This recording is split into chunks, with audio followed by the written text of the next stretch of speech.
प्यारे बच्चों, ई क्लास में एक बार पुनः आपका स्वागत है।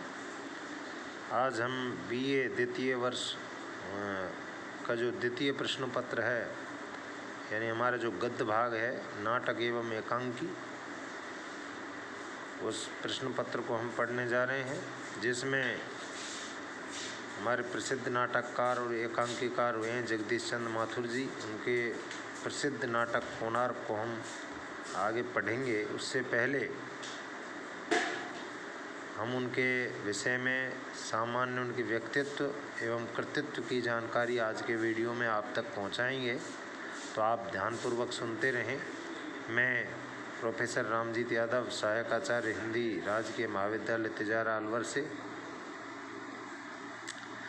जगदीश चंद्र माथुर जी जयशंकर प्रसाद जी के बाद जो नाटक का युग है, उस नाटक के युग में एक सर्वथा नए नाट्य शिल्पी के रूप में उभर कर आते हैं। प्रसाद युग में जो हिंदी नाटक शिल्प की दृष्टि से अति काव्यात्मक और दुरूह होकर रंगमंच से दूर चला गया था, माथुर जी ने उसे रंगमंचीय बनाकर अभिनय की सर्वथा नई दृष्टि प्रदान की।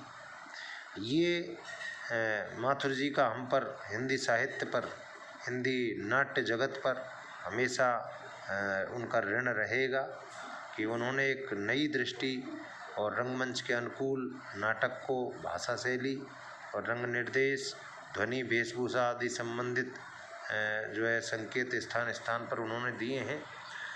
उनकी नाट्य कला की बात की जाए, उससे पहले जान लेना चाहिए कि जगदीश चंद्र माथुर जी कहाँ के निवासी थे, कौन थे। इनका जन्म जुलाई 1917 में बुलंदशहर यूपी में हुआ। इनकी प्रारंभिक शिक्षा बुलंदशहर के ही खुर्जा, जो इनका गांव था पैतृक, वहाँ हुई थी। हालांकि इन्होंने उच्च शिक्षा इलाहाबाद में जो प्रयाग विश्वविद्यालय है वहाँ से अर्जित की, और ये बहुत ही बुद्धिमान और प्रतिभा के धनी थे। सबसे पहले इन्होंने 1939 में जैसे ही एमए किया, उसके बाद 41 में ही आईसीएस की परीक्षा दी और वो आईसीएस बने। कुछ समय इन्होंने आकाशवाणी में महासंचालक के रूप में कार्य किया, और आकाशवाणी नाम भी इनकी ही देन है। अमेरिका के हार्वर्ड विश्वविद्यालय में इन्होंने विजिटिंग फेलो के रूप में विदेश जाने का इनको मौका मिला। 1971 में ये भारत सरकार के हिंदी सलाहकार के रूप में जो है इन्होंने बहुत ही शानदार कार्य किया। रंगमंच के निर्माण, निर्देशन, अभिनय संकेत आदि में इन्हें विशेष सफलता मिली। इनका जो साहित्यिक जीवन है उसकी यदि हम बात करें तो वो अध्ययन काल से ही प्रारंभ होता है, यानी जब ये पढ़ते थे उसी समय से, विशेषकर प्रयाग विश्वविद्यालय में इन्होंने अपने अध्ययन के समय छात्र जीवन में ही कई नाटकों का अभिनय किया। ये बार बार जैसे ही नाटक होते थे विश्वविद्यालय में, यूनिवर्सिटी में, तो उनमें बढ़ चढ़ कर भाग लिया करते थे। इसलिए एक बुद्धिजीवी बालक को एक नाटककार, एक एकांकीकार, एक सफल साहित्यकार बनाने में उस विश्वविद्यालय के परिवेश की प्रमुख देन रही है। आईसीएस जैसे प्रमुख और बहुत ही अच्छी नौकरी प्राप्त करने के बाद भी ये साहित्यिक जगत से जुड़े रहे, और हिंदी में इन्होंने एक अलग शैल्पिक दृष्टि और अलग चिंतन के साथ नाटक और एकांकियों को हमें हिंदी जगत को दिया। इनका एकांकी संग्रह भूर का तारा बहुत ही प्रसिद्ध है, जो 1946 में लिखा गया। हम इनके साहित्यिक अवदान की बात करें, कोणार्क जो हमारे पाठ्यक्रम में भी लगा हुआ है, जिसका प्रकाशन 1951 में हुआ था। शारदिया इनका बहुत ही प्रसिद्ध नाटक है, 1959 में प्रकाशित हुआ। दशरथ नंदन बहुत प्रसिद्ध नाटक रहा है इनका। पहला राजा, जो जवाहरलाल नेहरू जी, जो हमारे प्रधानमंत्री, जो प्रथम प्रधानमंत्री थे, उनको लेकर व्यवस्था और प्रजा हित के जो रिश्ते हैं उनकी सर्वथा नई व्याख्या के रूप में इन्होंने पहला राजा नाटक लिखा है, जो 1970 में प्रकाशित हुआ।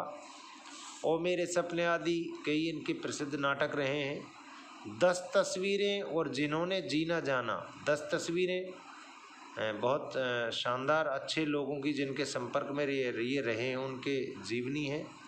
जिन्होंने जीना जाना भी इनकी बहुत सुंदर जीवनियाँ हैं। परंपराशील नाट्य जो है, इन्होंने एक नाट्य समीक्षा की पुस्तक लिखी है जिसमें बहुत ही अच्छे संकेत समीक्षा के और नाटक के रहे हैं। इन्होंने उपन्यास भी लिखे हैं जिनमें से धरती धन ने अपना बहुत ही प्रसिद्ध उपन्यास रहा है। ये मूलतः छायावादी संवेदना के नाटककार हैं, यानी कि इनकी जो नाट्य शिल्प है वो छायावादी शैली का है। सूक्ष्मता है, वहाँ स्थूल के प्रति सूक्ष्म का विद्रोह नज़र आता है। इनके नाटकों की यदि विशेषताएं देखी जाएं तो कथा वस्तु इनकी बहुत ही सुसंगठित व प्रभावशाली मिलेगी नाटकों की। इनके जो चरित्र चित्रण है नाटकों में वो सर्वथा मनोवैज्ञानिक दृष्टि लिए हुए हैं, उनमें कहीं भी आपको स्थूलता नज़र नहीं आएगी। रंगमंचीयता का इन्होंने विशेष ध्यान दिया है क्योंकि ये स्वयं भी एक बहुत ही कुशल निर्देशक, एक कुशल अभिनेता, एक कुशल जो है शिल्पी, नाट्य शिल्पी रहे हैं। विशेष ध्यान रखा है इन्होंने रंगमंचीयता का। मैंने पहले भी बताया कि जो प्रसाद जी जिस बात को अपने नाटकों में स्थान नहीं दे सके वो रहे रंगमंचीयता या अभिनयता। नाटक सर्वथा इनके नाटक अभिनय के योग्य हैं, जिन्हें बहुत ही अच्छे ढंग से अभिनय के क्षेत्र में, रंगमंच के क्षेत्र में सफलता मिली है। इन्होंने विशेष ध्यान रखा है रंगमंच के अनुकूल ही इनकी भाषा शैली है। रंग निर्देश, ध्वनि एवं वेशभूषा आदि से संबंधित स्थान स्थान पर इन्होंने अपने नाटकों में संकेत दिए हैं। जैसे कोणार्क में ये एक जगह लिखते हैं कि झीने अंधकार में कोणार्क के खंडर की हल्की झलक दिख पड़ती है। तो कितना सुंदर यहाँ जो है वातावरण का और ध्वनि का संकेत, वेशभूषा का संकेत हमें नज़र आता है।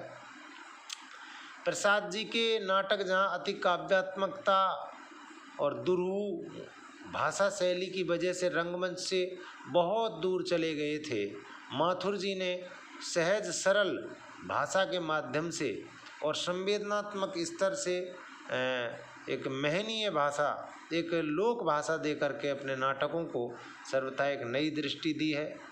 कोणार्क की बात हम अगले वीडियो में करेंगे, लेकिन इतना ज़रूर बता दें कि 1951 में कोणार्क का प्रकाशन हुआ। अगले वीडियो में हम उसके विषय में आपसे जानकारी ज़रूर साझा करेंगे। नमस्कार।